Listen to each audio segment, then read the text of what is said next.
हरे कृष्णा।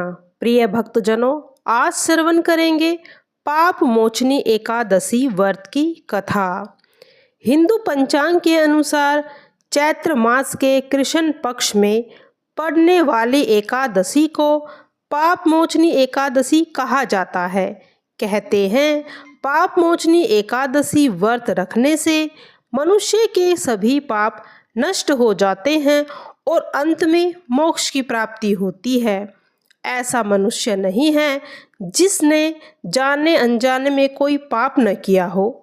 पाप एक प्रकार की गलती है जिसके लिए हमें दंड भोगना ही पड़ता है और विधि के अनुसार पाप के दंड से बचा भी जा सकता है। अगर पाप मोचनी एकादशी का व्रत करते हैं तो शास्त्रों में भी बताया है कि पाप मोचनी एकादशी व्रत को करने से ग्रहों का अशुभ प्रभाव भी कम किया जा सकता है। इसके साथ ही चंद्रमा भी जातक को शुभ फल प्रदान करता है। तो आइए पूजा विधि जानते हैं।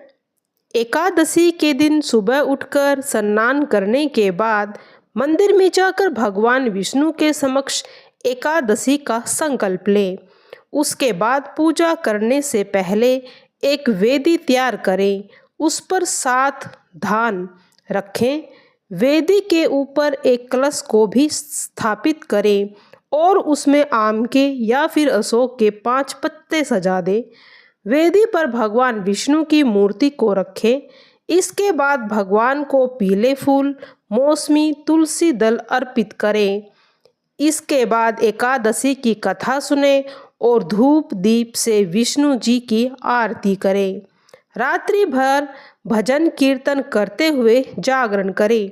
अगले दिन सुबह भगवान विष्णु की फिर से पूजा कर किसी ब्राह्मण को भोजन कराकर यथाशक्ति दान दक्षिणा देकर उसे विदा करें। इसके बाद शुभ समय में व्रत खोलें। कथा अब सुनते हैं पाप मोचनी एकादशी की कथा। भगवान कृष्ण जी ने स्वयं पांडु पुत्र को अर्जुन को पाप मोचनी एकादशी व्रत का महत्व बताया था।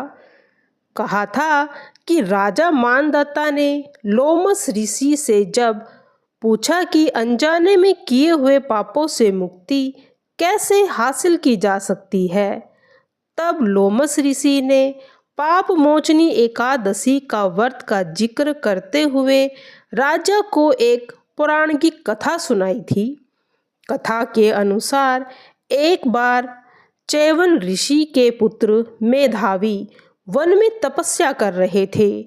उस समय मंजू घोषा नाम की अप्सरा वहां से गुजर रही थी। तभी उस अप्सरा की नज़र मेधावी पर पड़ी और वह मेधावी उस पर मोहित हो गया। इसके बाद अप्सरा ने मेधावी को अपनी ओर आकर्षित करने के लिए ढेरों जतन किए। मंजू घोषा को ऐसा करते देख कामदेव ने भी उनकी मदद करने के लिए आ गए थे। इसके बाद मेधावी मंजू घोषा की ओर आकर्षित हो गए और भगवान शिव की तपस्या करना भूल गए। समय बीतने के बाद मेधावी को जब अपनी गलती का एहसास हुआ तो उन्होंने मंजू घोषा को दोषी मानते हुए पिशाचनी होने का श्राप दे दिया, जिससे अप्सरा बेहद दुखी हुई। अप्सरा ने तुरंत अपनी गलती की क्षमा मांगी। अप्सरा की क्षमा याचना सुनकर मेधावी ने मंजू घोषा को चैत्र मास की पाप मोचनी एकादशी के बारे में बताया। पाप मोचनी एकादशी का व्रत विधि पूर्वक करना चाहिए। तब मंजू घोषा ने इस व्रत को किया। पाप मोचनी एकादशी के व्रत के पुण्य के प्रभाव से उसे सभी पापों से मुक्ति मिल गई। इस व्रत के प्रभाव से मंजू घोषा फिर से अप्सरा बन गई थी और स्वर्ग में वापस लौट आई। मंजू घोषा के बाद मेधावी ने भी पाप मोचनी एकादशी का व्रत किया और वह भी अपने पापों को दूर कर अपना खोया हुआ तेज उसने फिर से प्राप्त कर लिया था। प्रिय भक्तजनों, एकादशी के दिन हमें किन किन बातों का ध्यान रखना चाहिए? एकादशी के दिन क्रोध न करते हुए मधुर वचन बोलने चाहिए। एकादशी का व्रत उपवास करने वाले को दशमी के दिन मांस, लहसुन, प्याज, मसूर की दाल आदि निषेध वस्तुओं का सेवन नहीं करना चाहिए। एकादशी के दिन प्रातः लकड़ी का दातुन न करें। नींबू, जामुन, आम के पत्ते लेकर चबा लें और उंगली से कंठ को साफ करें। स्नान आदि करके मंदिर में जाकर गीता का पाठ अवश्य करना चाहिए।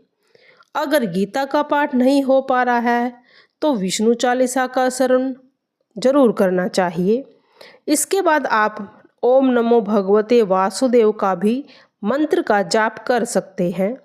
भगवान विष्णु का स्मरण कर प्रार्थना करें और कहें, हे त्रिलोकीनाथ, मेरी लाज आपके हाथ में है, अतः मुझे इस प्रण को पूरा करने के लिए शक्ति प्रदान कीजिए।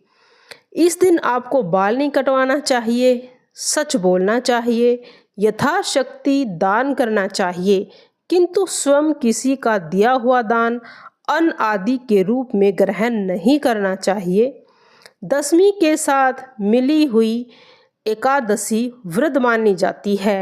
वैष्णवों को योग्य द्वादशी मिली हुई है, द्वादशी का व्रत करना चाहिए। त्रयोदशी आने से पूर्व व्रत का पालन करें। एकादशी के दिन व्रतधारी व्यक्ति को गाजर, शलगम आदि का सेवन नहीं करना चाहिए। प्रत्येक वस्तु प्रभु का भोग लगाकर तथा तुलसी दल छोड़कर ही ग्रहण करना चाहिए।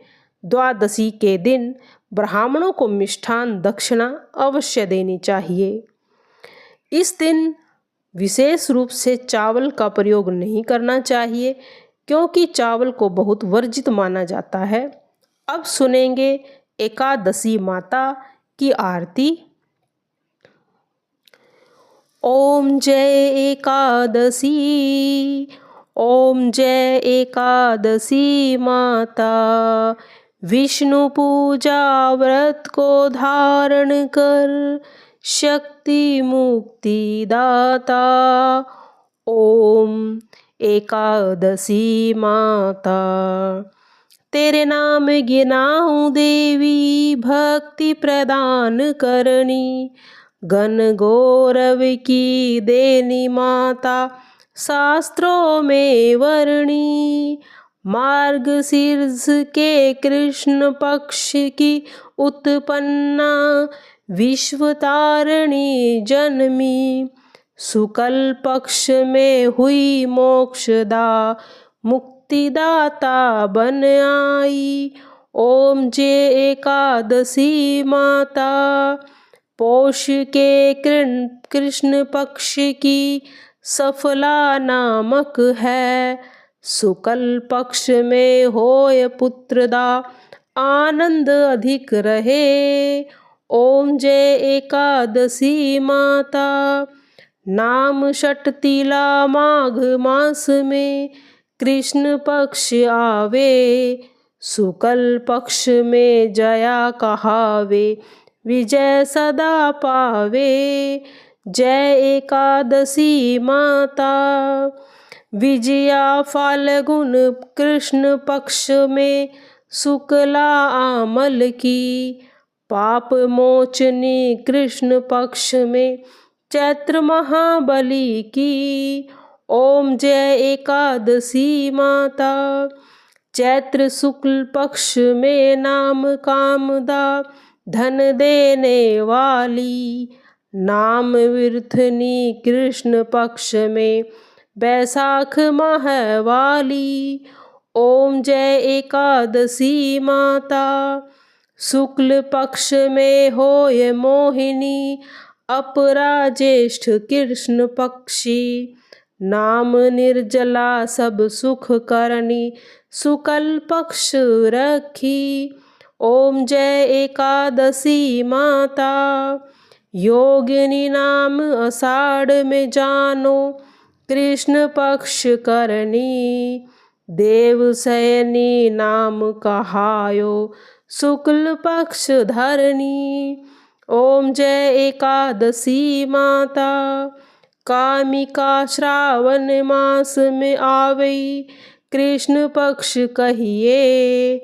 श्रावण शुक्ला होय पवित्रा, आनंद से रहिए। ओम जय एकादशी माता, अजा भाद्रपद कृष्ण पक्ष की परवर्तनी शुक्ला। इंद्रा अश्वनी कृष्ण पक्ष में वर्त से भव सागर निकला। ओम जय एकादशी माता, पापांकुशा शुक्ल पक्ष में आप हरण हारी। रमा मास कार्तिक में आवे, सुखदायक भारी। ओम जय एकादशी माता, देव उठनी शुक्ल पक्ष की दुखनाशक मैया। पावन मास में करो विनती, पार करो नैया। परमा कृष्ण पक्ष में होती, जन मंगल करनी। शुक्ल मास में होय पद्मनी, दुख दरिद्र हरनी। जय जय जय एकादशी माता, जो कोई आरती एकादशी की भक्ति सहित गावे, जन गुरुदिता स्वर्गवासा निश्चय है पावे। ओम जय एकादशी माता, ओम जय एकादशी माता, ओम जय एकादशी माता।